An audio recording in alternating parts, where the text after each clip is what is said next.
சிவா திருச்சிற்றம்பலம். தென்னாடுடைய சிவனை போற்றி, எந்நாட்டவர்க்கும் இறைவா போற்றி. நமச்சிவாய வாழ்க, நாதன் தாள் வாழ்க, இமைப்பொழுதும் என் நெஞ்சில் நீங்காதான் தாள் வாழ்க. ஈர்த்து என்னை ஆட்கொண்ட எந்தை பெருமான் நம் பெருமான் சிவபெருமான் திருவடிகளை மனம் மொழி மெய்களாலே வணங்கி, எம் பெருமக்கள் நாயன்மார்களுடைய திருவடி தாமரைகளை இதய கமலத்தில் வைத்து போற்றிக் கொண்டு, எனது அருட்குருநாதர் திருமுறை பன்னிசை மாமணி வே சுந்தரமூர்த்தி தேசிகரையாவுடைய திருவடிகளை நீல நினைந்து, திருமுறை செந்நெறிக்குள் என்னை ஆற்றுப்படுத்திய சிங்கப்பூர் அடியார் பெருமக்களது திருவடிகளை நீல நினைந்து மற்றும் அடியார் பெருமக்களை வணங்கிக் கொண்டு, பெரும்பற்ற புலியூரானை பேசாத நாள் எல்லாம் பிறவாத நாளே, பேசாத நாளெல்லாம் பிறவா நாளே, கேட்காத அப்படி அந்த பெருமையை நம்ம பேசுறோம் இல்லையா, இந்த பெருமையை கேட்காத நாளெல்லாம் கெட்ட நாளே அப்படின்னு சொல்லுவாங்க. குளித்தலை ராமலிங்கம் ஐயா அவங்க சொல்லுவாங்க. அப்படி எப்படி பேசாத நாளெல்லாம் பிறவாத நாள், அப்படி பேசுறத கேட்காத நாளெல்லாம் கேட்காத நாளெல்லாம் கெட்ட நாளே அப்படிம்பாங்க. அப்படி பெரும்பற்ற புலியூரானை பேசாத நாளெல்லாம் பிறவாத நாளே என்ற அருள் சிந்தனையில இன்றைய தினம் நாம் மாணிக்க வாசக பெருமான் மலரடிகள் போற்றி போற்றி, மாணிக்க வாசக பெருமான் திருவாய் மலர்ந்தருடைய திருவாசகம், திருச்சிற்றம்பலவன் கைப்பட எழுதிய திருவாசகத்தை 4வது திருப்பதிகம் போற்றி திரு அகவல்ல கடைசி 225 பாடல்கள் அதுல மொத்தம் இருக்கு. அதுல கடைசியில 200 பாடலுக்கும் கீழே அந்த 201 இருந்து 25 பாட்டுக்கு நம்ம இப்ப ஒரு சிறிய சிந்தனையாக நாம் சிந்திக்க போகிறோம். இதுல சிந்திச்சுட்டு இதுக்கு பொருள் சொல்லிட்டு நிறைய ஒரு வரிக்கும் ஒரு திருவிளையாடல் புராணத்துல ஒரு வரிக்கும் ஒரு அரை மணி நேரம் சொல்லலாம் இந்த புராண வரலாறெல்லாம். ஆக இதுல ஒரே ஒரு வரிக்கு மட்டும் நம்ம கொஞ்சம் தெளிவாக சிந்திக்க போறோம். அந்த வரி என்னங்கிறத உங்களுக்கு நான் இதை பேசிட்டு, அடியார் பெருமக்களே, இது நம்ம பெரும்பற்ற புலியூரான பேசி மகிழ்கக்கூடிய ஒரு நல்ல நேரம். அப்படி திருவாசகம் தெரிந்த அளவில் இதை முதல்ல வரிகளாக சொல்றேன். திருச்சிற்றம்பலம். தாலி அருகின் தாராய் போற்றி, நீல் ஒளியாகிய நிறுத்தா போற்றி, சந்தன சாந்தின் சுந்தரா போற்றி, சிந்தனைக்கு அரிய சிவமே போற்றி, சிவமே போற்றி, மந்திர மாமலை மேயாய் போற்றி, எம் தமை உய்யக் கொள்வாய் போற்றி, புலிமுலை புல்வாய்க்கு அருளினை போற்றி, அலைகடல் மீமிசை நடந்தாய் போற்றி, கரும் குருவிக்கு அன்று அருளினை போற்றி, அருளினை போற்றி, இரும்புலன் புலர இசைந்தனை போற்றி,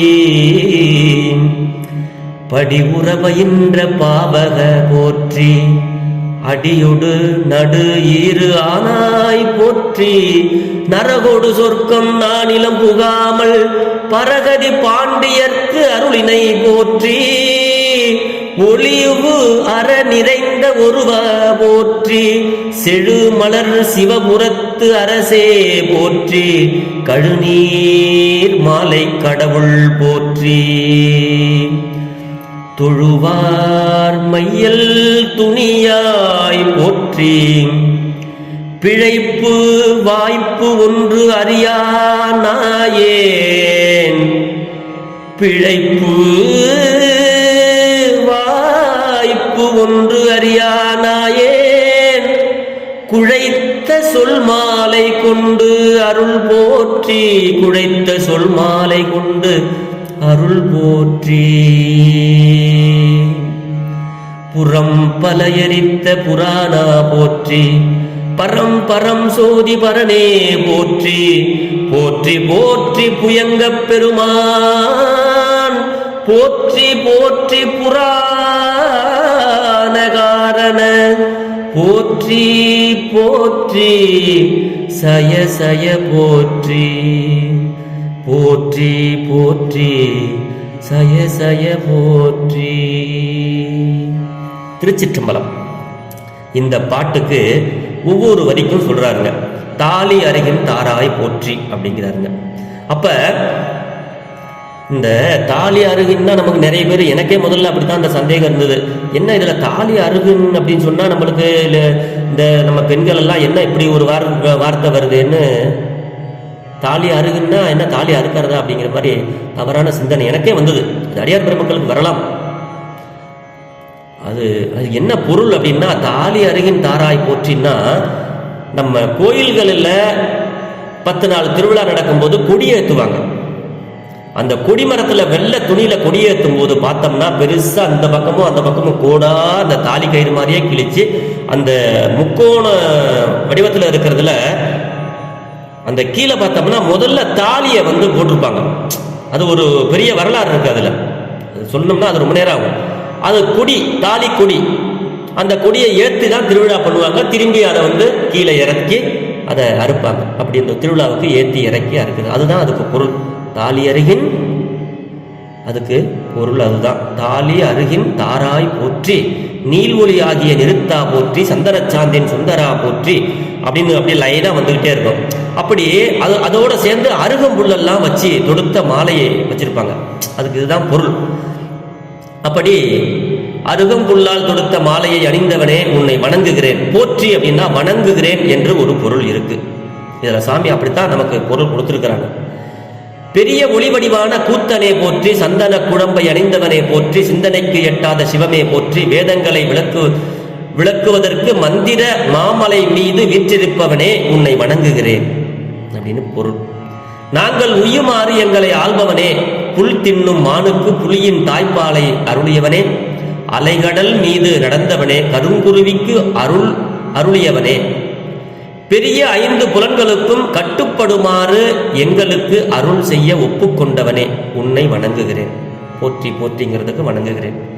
என்னை ஆட்கொள்வதற்காக பூமிக்கு வந்த தூயவனே, முதல் நடு நிறைவு என அனைத்துமாக இருப்பவனே, பாண்டிய மன்னனுக்கு நரகம் சொர்க்கம் பூமி என எங்கும் செல்லாமல் அவனுக்கு வீடு பேறு பெற அருள் செய்தவனே வணக்கம். நீக்கமர எங்கும் நிறைந்திருக்கின்ற ஒப்பற்றவனே உன்னை வணங்குகிறேன். செழுமையான மலர்கள் நிறைந்த சிவபுரத்தின் தலைவனே, செழுநீர் மாலைகள் அணிந்த கடவுளே, தொழுகின்றவர்களுடைய அறியாமை அதாவது மயக்கத்தை நீக்குபவனே, சிவபெருமானை வணங்கினால் நம்ம கிட்ட அறியாமை நீங்கிவிடும். எது பிழை எது சரி என்று எதுவும் தெரியாத நாய் போன்ற நான் உள்ளம் நெகிழ்ந்து சொற்களால் தொடுத்த இந்த திருவாசகம், இந்த மாலையை பாமாலையை ஏற்றுக்கொண்டு அருள் செய்பவனே உன்னை வணங்குகிறேன் அப்படின்னு பொருள் சொல்றாருங்க. அதுல முப்புறங்களையும் எரித்த பழமையானவனே, பிரபஞ்சத்துக்கு அப்பால் இருக்கும் ஆத்ம ஜோதி சுரூபமான மேலானவனே, பாம்பை அணிந்த பெருமானே, புராணனே, அனைத்திற்கும் புராணன்னா பழமையானவன், அப்படி அனைத்திற்கும் காரணமானவனே, வெற்றி வடிவானவனே உன்னை வணங்குகிறேன். அதுதான் போற்றி போற்றி சய போற்றி. இதுல என்ன ஐயா பாடினாங்க, பொருள் சொன்னாங்களே என்னன்னு நீங்க சிந்திக்கலாம். இதுல ஒரு வரி எங்க சொல்றாரு என்னன்னா, பிழைப்பு வாய்ப்பு ஒன்றும் அறியா நாயேன் குடைத்த சொல்மாலை கொண்டு ஏற்றுக்கொண்டு எனக்கு அருள் செய் பெருமானே. இதுதான் இன்னைக்கு நம்ம சிந்திக்கக்கூடிய வரி. இது எங்க இருந்து சுட்டது அப்படின்னா, சிவகுமார் ஐயா ஆசிரியர் அவர்கிட்ட இருந்து ஐயாவுடைய திருவடியை வணங்குற ஐயாவுடைய சொற்பொழிவுல இருந்து சுட்டது. இந்த பிழைப்பு வாய்ப்பு ஒன்றும் அறியாத நாயேன் அப்படின்னு சொல்றாருன்னா அதுக்கு என்ன பொருள்? அழகா சொன்னாங்க ஐயா. நாய்க்கு தன்னுடைய தலைவனை மட்டும் நல்லா தெரியுமா. நிறைய காரணம் இருக்கு நாயை பத்தி சொல்லணும்னா. நிறைய இடங்கள்ல 60-61 இடங்கள்ல வர்றதா ஐயா சொன்னாங்க. இந்த மாதிரி எனக்கு தெரியாது, ஐயா சொன்னாங்க. 62 இடத்துக்கிட்ட வருது நாய். தன்னை நாயேன் அப்படிங்கிற வார்த்தையை சொல்கிறாங்க. அதுக்கு நிறைய காரணங்கள்லாம் இருக்கு. இருந்தாலும் இந்த நாய்க்கு நல்லது எது கெட்டது எது தெரியாதான். அது நம்ம இப்போ பேச்சு வாக்கில் கூட சொல்லுவோம், அவன் கிடக்குறான்ப்பா, நாய்க்கு தெரியுமா நல்லது கெட்டது, அவனுக்கு என்ன தெரியும் அப்படின்னு சொல்லுவாங்க. ஒரு ஊரில் கிராமப்புறங்களில் பழமொழியாக சொல்லுவாங்க. அப்படி இந்த நாய்க்கு அந்த நன்றி மட்டும் தெரியும், அந்த அன்பு மட்டும் தெரியும், தன்னுடைய தலைவன் யாருங்கிறது மட்டும் தெரியும். எங்கள் வீட்டில் ஒரு நாய் வளர்க்குறோம். அந்த நாய் ஸ்கூலுக்கு போயிட்டு என் பையன் அப்படி வந்தான்னா, பஸ்ஸை விட்டு இறங்கினான்னா, வீட்டில் இருந்துருது அந்த டைம் ஆச்சுன்னா கரெக்டாக அப்படி எந்திரிச்சு அந்த கேட்டு வாசலை திறந்து வச்சுருப்பாங்க. பஸ்ஸை விட்டு இறங்கினான்னா வீட்டில் இருந்து பக்கமே பஸ் ஸ்டாப்பு. திடுன்னு ஓட்டமாக ஓடி இங்கேருந்து ஓடி அவனை அப்படியே வளைச்சி அவன் மேலே கையை கொடுத்து வாடா வாடா வாடா வாடா பப்பி வாடா அப்படின்னு அப்படியே கூட்டிகிட்டே வருவான். இந்த வீட்டு கேட்ட திறந்தான்னா அப்படியே மேலே ஏறி தோல் வரைக்கும் அப்படியே பாயும். ஒரு பூனை ஒன்று வளர்க்குறோம், நேராக ஓடி திடீர்னு அப்படியே எம்பி அவன் தோலில் ஏறி உட்காரும் இந்த பூனை. இதெல்லாம் நம்ம 5 அறிவுன்னு சொல்கிறோம். சிவசிவ இதெல்லாம் பார்த்து ஒரு நாள் வீடியோ காலில் எங்கள் வீட்டுக்கார அம்மா காட்டினாங்க.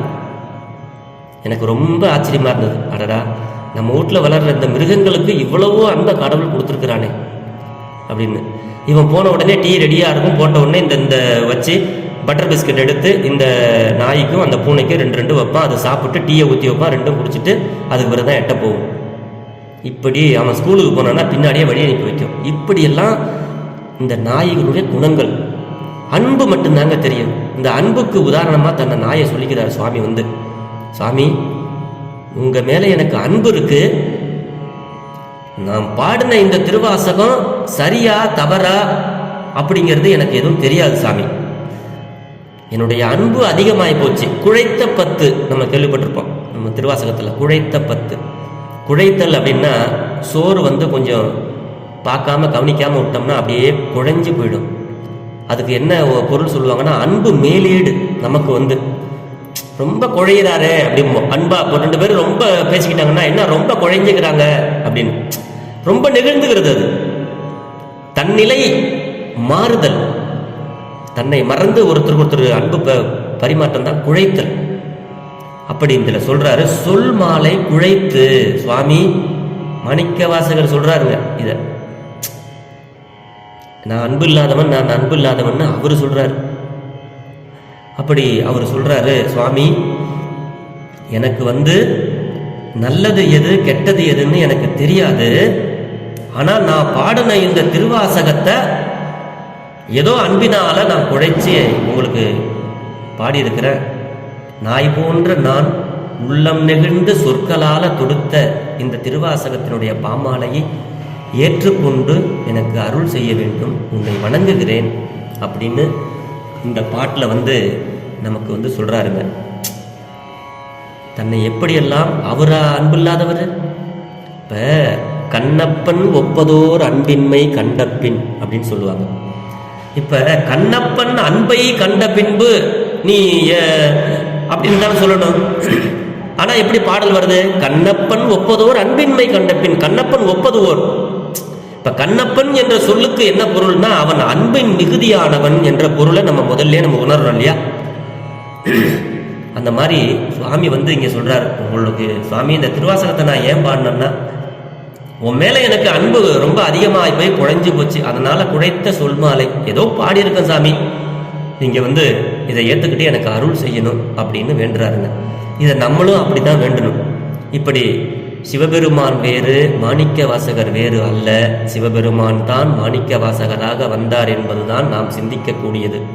அப்படி சிவபெருமானே கைப்பட எழுதி நம்மளுக்கு வாழ்க்கை நெறிமுறைகளை உணர்த்தி இருக்கிறார். வாழ்க்கையில இவ்வளவு தத்துவங்களை நமக்கு சொல்லுகிறார்.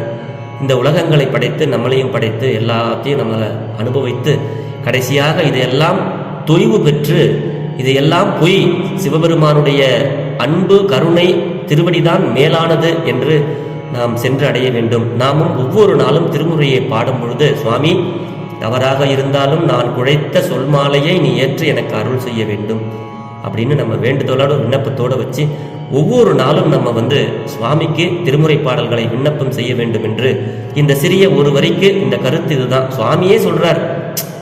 அப்ப சுவாமிக்கு நம்ம பாமாலையை பாடும் பொழுது மிக அன்போடு ஓத வேண்டும், குழைந்து பாட வேண்டும். அதுதான் ஞானசம்பந்தர் சொல்வாரு, ஒரு நெறிய மனம் வைத்து உணர்ஞான சம்பந்தன் அப்படின்னு பாருங்க. இந்த திருமுறைகளை பாடும் பொழுது அதுக்கு பொருளை நம்ம கொஞ்சம் கொஞ்சமா தெரிஞ்சுக்கிட்டு ஆண்டவனுக்கும் நமக்கும் பேச்சுவார்த்தை, நம்மளுடைய விண்ணப்பத்தை சிவபெருமானுக்கிட்ட சொல்றோம். நேரடியா டைரக்டுங்க, இது பேசுறோம். அப்படித்தான் நம்ம மனசுல நினைச்சுக்கிட்டு ஒவ்வொரு இடத்துலையும் திருமுறைகளை நம்ம பாடணும். ஏதோ போனோம் போனோம் அப்படிங்கிற மாதிரி பாடினோம்னா அதுக்கு பலன் குறைவு தாங்க. பொதுவாகவே திருவாசகம் தேவாரத்தை தொடர்றதுக்கே நம்ம பல ஜென்மத்தில் புண்ணியம் பண்ணியிருக்கணும். அப்படி தொட்டும் அதுக்கும் மேலே அப்படிங்கிறது ஒவ்வொரு நிலைகள் இருக்கு. அந்த மாதிரி நம்ம இன்னும் மேலும் மேலும் இந்த 12 திருமுறைகளை பாடி சிவபெருமானுடைய கருணையை உணர்ந்து அடியார் பெருமக்கள் நமக்கு அருள் இருக்கின்ற இந்த தீந்தமிழ் பாடல்கள் தமிழ் வேதங்களை ஓதி இறைவனிடத்தில் நாளும் நாம் நலம் பல பெற்று வளமோடு வாழ்வோம் என்று சொல்லி பெரும்பற்ற புலியூரானை பேசாத நாளெல்லாம் பிறவா நாளே என்ற அருள் சிந்தனையை நிறைவு செய்கிறேன்.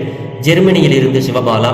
குறைவிலாத உயிர்கள் வாழ்க, மேன்மைகள் சைவ நீதி விளங்குக, உலகமெல்லாம் இன்பமே என்னாலும் துன்பமில்லை, ஆளவாய் சிவனடியே சிந்திக்க பெற்றேன் நானே. ஆழ்க தீயது எல்லாம் அரண்நாமமே சூழ்க, வையகமும் துயர் தீர்கவே. சிவா. திருச்சிற்றம்பலம்.